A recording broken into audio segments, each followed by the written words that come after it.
Okay, we're back again. This time we're doing back bends and some twists. So we had a little rotation last week with our triangle pose and side angle, some of our forward folds, Janu Shirsasana. It allowed us to kind of rotate a little bit. So in yoga, when we are rotating, I'm just going to kind of roll up my shirt here.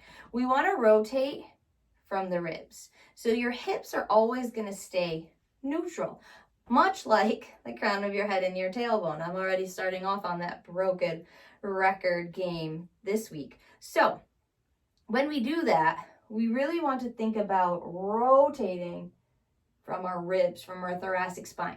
Believe it or not, you don't have a lot of rotation through your lumbar spine. Your rotation comes from the rib cage, comes from the thoracic spine because of its elasticity, okay? Because of the way the body is designed, the trunk or the lumbar spine is a little bit more rigid and provides a little bit more lateral flexion, more like the side bending versus the rotation. Okay, so with that being said, we're going to come to our backs. So I'm going to stay standing just for a moment because the first thing we're going to do is supine clocks, which is sometimes kind of weird to interpret. So what I want everybody to do is lay flat on their back, bend their knees, and plant the soles of their feet onto the ground.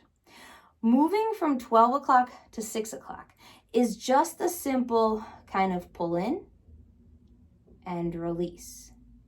Good. So there's no movement here in the lumbar spine. We're not trying to stick our booties out. We're not trying to tuck them under. It's not about our pelvic region here. It's not about our hips. It's just about our abdominal region. So what we do is we kind of think about pulling the water into the belly and then kind of pushing the water down. So you should almost feel kind of like a Kegel effect. So it's a up and down. Good. So as we apply this on the ground, it doesn't look like we're doing anything. It's more of an internal feeling of up and down. Good. Pulling up into 12 o'clock and then down into 6 o'clock. These are called supine clocks. I might have already said that, but if I didn't, this is what they're called because now we're going to apply that to 3 and 9 o'clock. So if I were to do that dramatically, it would kind of look like I don't know what that is, and I don't know what those sounds are, but I kind of like them. The drama kind of adds to it. So when we're doing 3 and 6, we're thinking of bringing this bone, which is called your ASIS, anterior superior iliac spine, up to your ribs and then down. Same thing here. So as we think about going to 3 o'clock and then 9 o'clock. So I'm still being a little dramatic here. Good. So when we apply that on the ground, again, it doesn't look like we're doing anything because it's more of an internal sensation.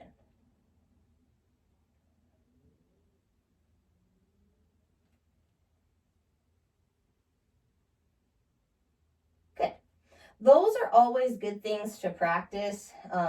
When people are talking about engaging your core, it's often a hard concept. Like we want to think about connecting our inner unit to our body. So doing those supine clocks, because they don't require a lot of movement, can help trigger your brain to remember how to kind of connect internally without any other movement of the body. So that way you can have a foundation when you're in plank pose or chaturanga, or we're in boat pose or chair pose. The list is endless, but it's just about finding that internal connection. So from here, we're going to use that internal connection to bring our knees up into our chest and start to generate some rocks. Good. They don't have to be anything vigorous, but it's back and forth. Back and forth. And you're thinking as you come up in this rolling position that your abdominals are doing the work. So we kind of have 3 and 9 connected and 12 and 6 connected to bring us all the way up. Good. From here, come over into a tabletop position, allowing your shoulders to be over your wrists, hips over your knees. Crown of the head is forward, tailbone is back. On an in-breath, we're going to just shift over to the left, and then to the right. So here we're making that 3 and 9 o'clock a little bit more dramatic. Good.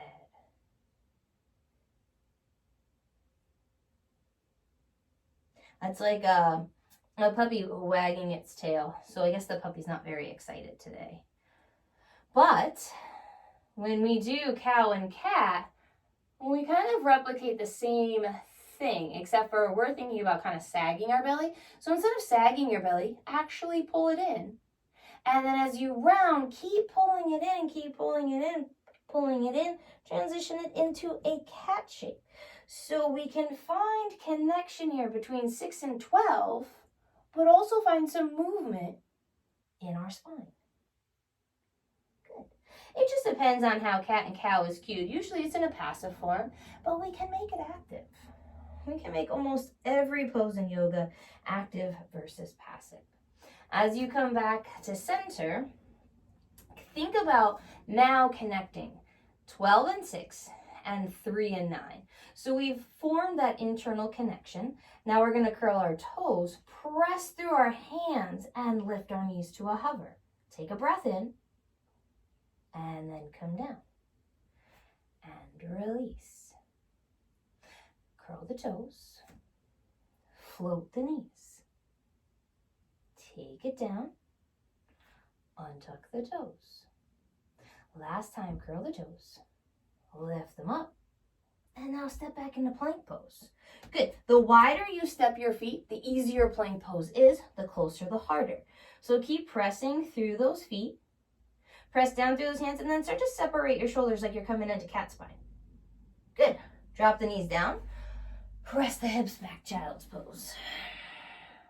Couple breaths here.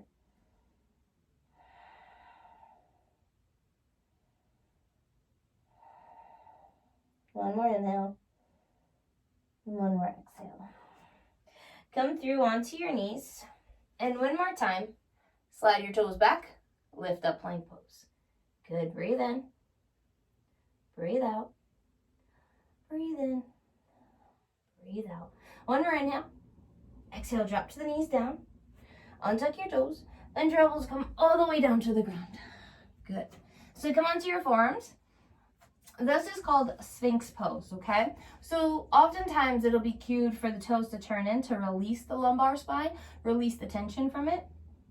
And then pressing into the forearms as we lift up, the chin slightly tucks in towards the chest and the gaze comes towards the thumbs. Good. So right now we're pretty passive in this movement, but that doesn't mean that we have to remain passive. We're gonna start to activate the belly once again by tucking the chin in towards the chest, starting to round through the shoulder blades. Lift the ribs, lift the belly, lift the top of the hips, that ASIS. And then drop it down. Release it out. And come back into more of that cow shape. So it's like we're moving through cat and cow in another variation, nice and slow, and utilizing our connection to our internal unit, that inner unit, that abdominal wall, that core that everybody talks about. So your core isn't just your belly. It's your back, it's your glutes, and it's your adductors, your inner thighs. Right now, we're solely focusing on our belly and our back here. So pressing down into our feet, we're going to start to tuck the chin, lift up. Good. At the very top, you'll notice your glutes kick in. And then as you press down through your feet, you're going to notice your thighs kick in so that we make it a full circle connecting us to the core. Coming back down, we start to release that inner thigh, those glutes, and then we release that 12, 3, 6, and 9 abdominal connection. Good. So again, right here, we're solely just connecting into the abdominals on the back. As we dive deeper into the pose, we start to bring it full circle. And then down. Good. Go ahead. Take your hands out, elbows wide. Rest your forehead right on top of your stacked hands. Maybe even bend your heels in towards your butt. Give yourself a little release here.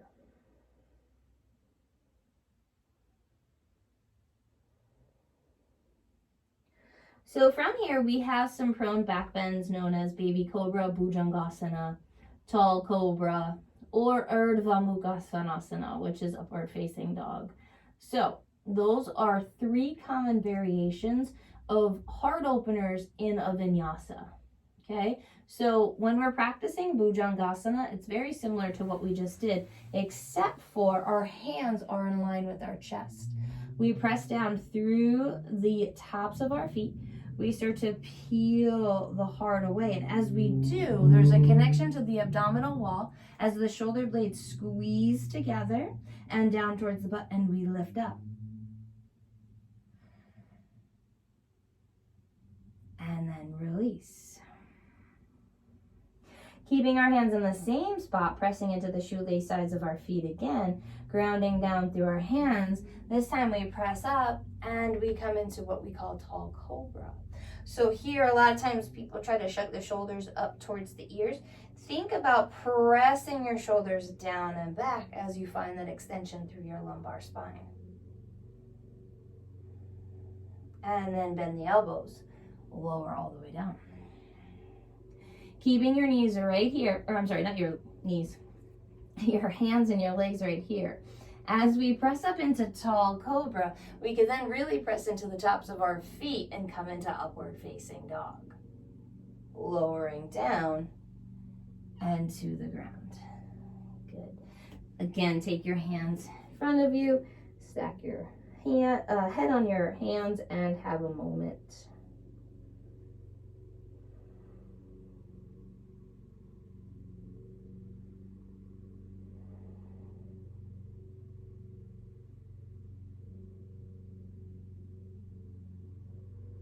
Good. Also, some similar back bends from this position include locust pose, and that could be done in a few variations. So we'll reach our arms out into a Y shape.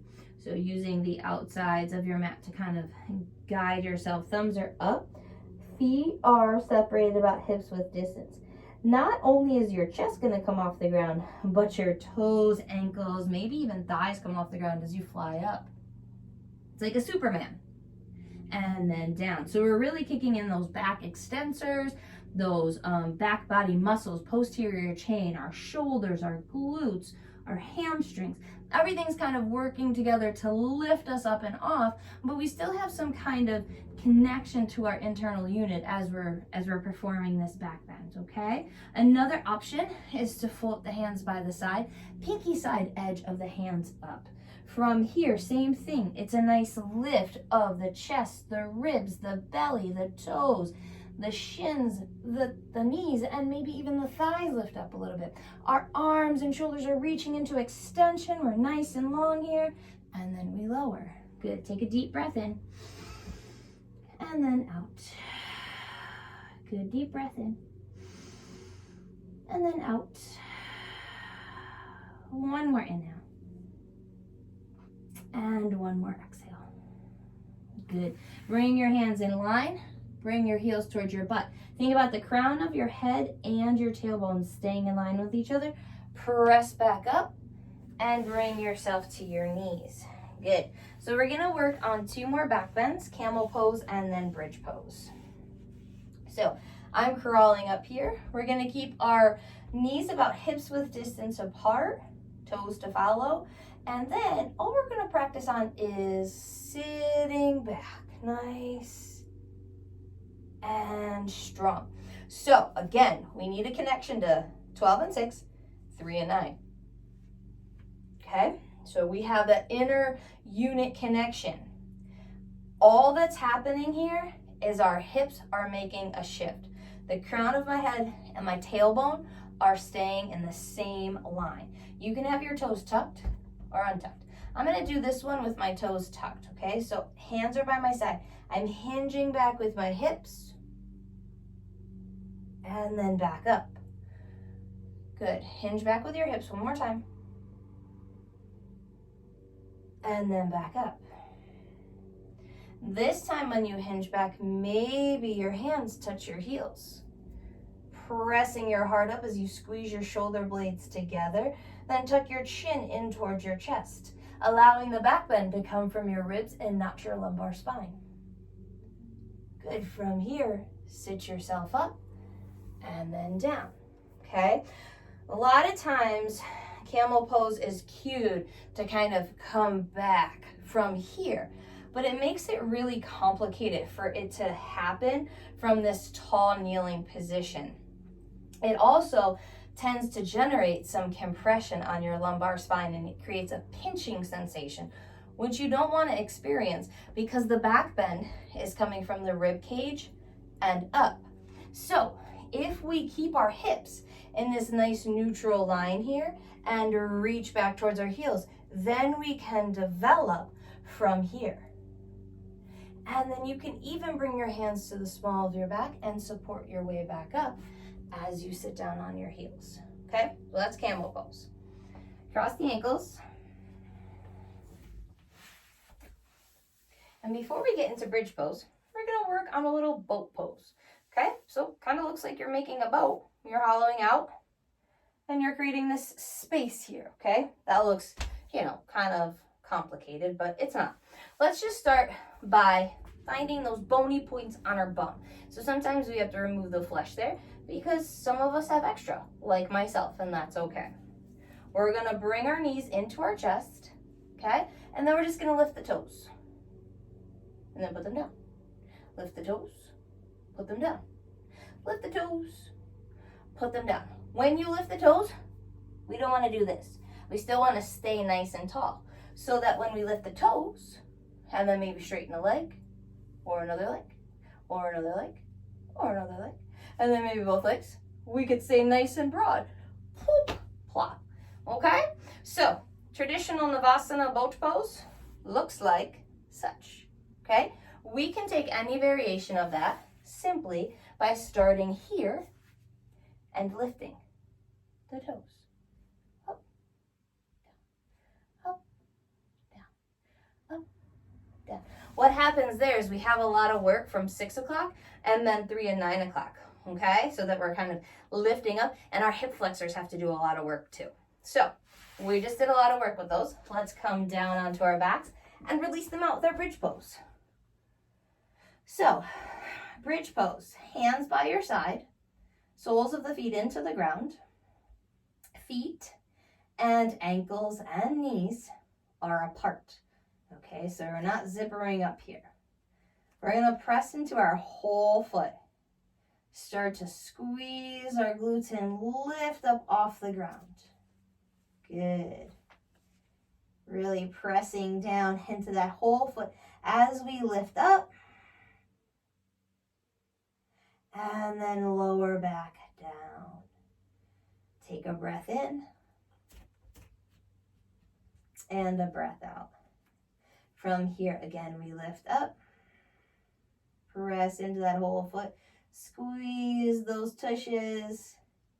Feel that whole lumbar spine, even going into your thoracic spine, lifting off of the ground. I'm just going to reach my arms up over my head so you can really see here. My whole back is almost lifted off the ground. And then nice and slowly, I'm going to lower all the way back down. Good. Have a moment right here.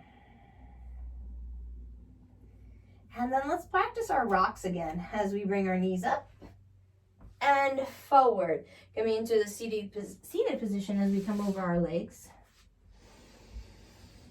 And then let's bring our right foot forward. So we're in this nice little lunge position here. To open up into an open twist, we would rotate left.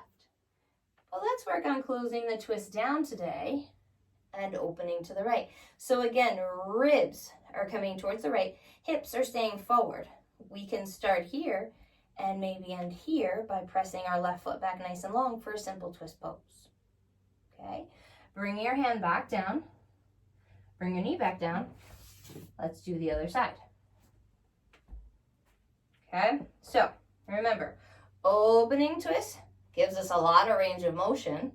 Okay, closed twist makes it a little bit more complicated to keep everything linked up together as we rotate and lift. Taking it a step further, press and lift that right leg off the ground. Good, bring it down. And then bring it back. Cross the ankles. Have a seat. Okay, so now we have a seated spinal twist. Right leg steps over, left leg stays long. Both butt cheeks stay on the ground, okay? Left arm wraps, right arm takes it behind. Left toes come up towards your shin. And then back. Release and switch. Okay.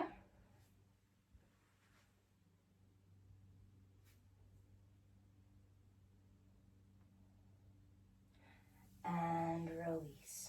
Good. Take yourselves down onto your back one more time. Open your arms out into a T position. Let your knees fall all the way over to the left. Maybe take your left hand outside your right thigh. Give it a little extra.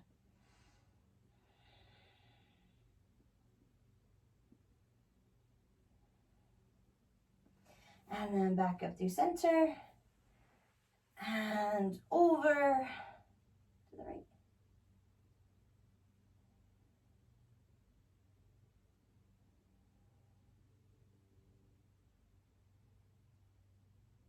Good, over to the right. Lift yourself up into a seated position. Again, just like any previous video, you have the opportunity to pause and rewind as often as you need to. We do move through things fairly quickly to show them. However, you can hold them for that 3 to 5 breaths or longer if it's something that feels good for you, okay? So utilize this video according to what you need for that day and what you're looking for in that moment.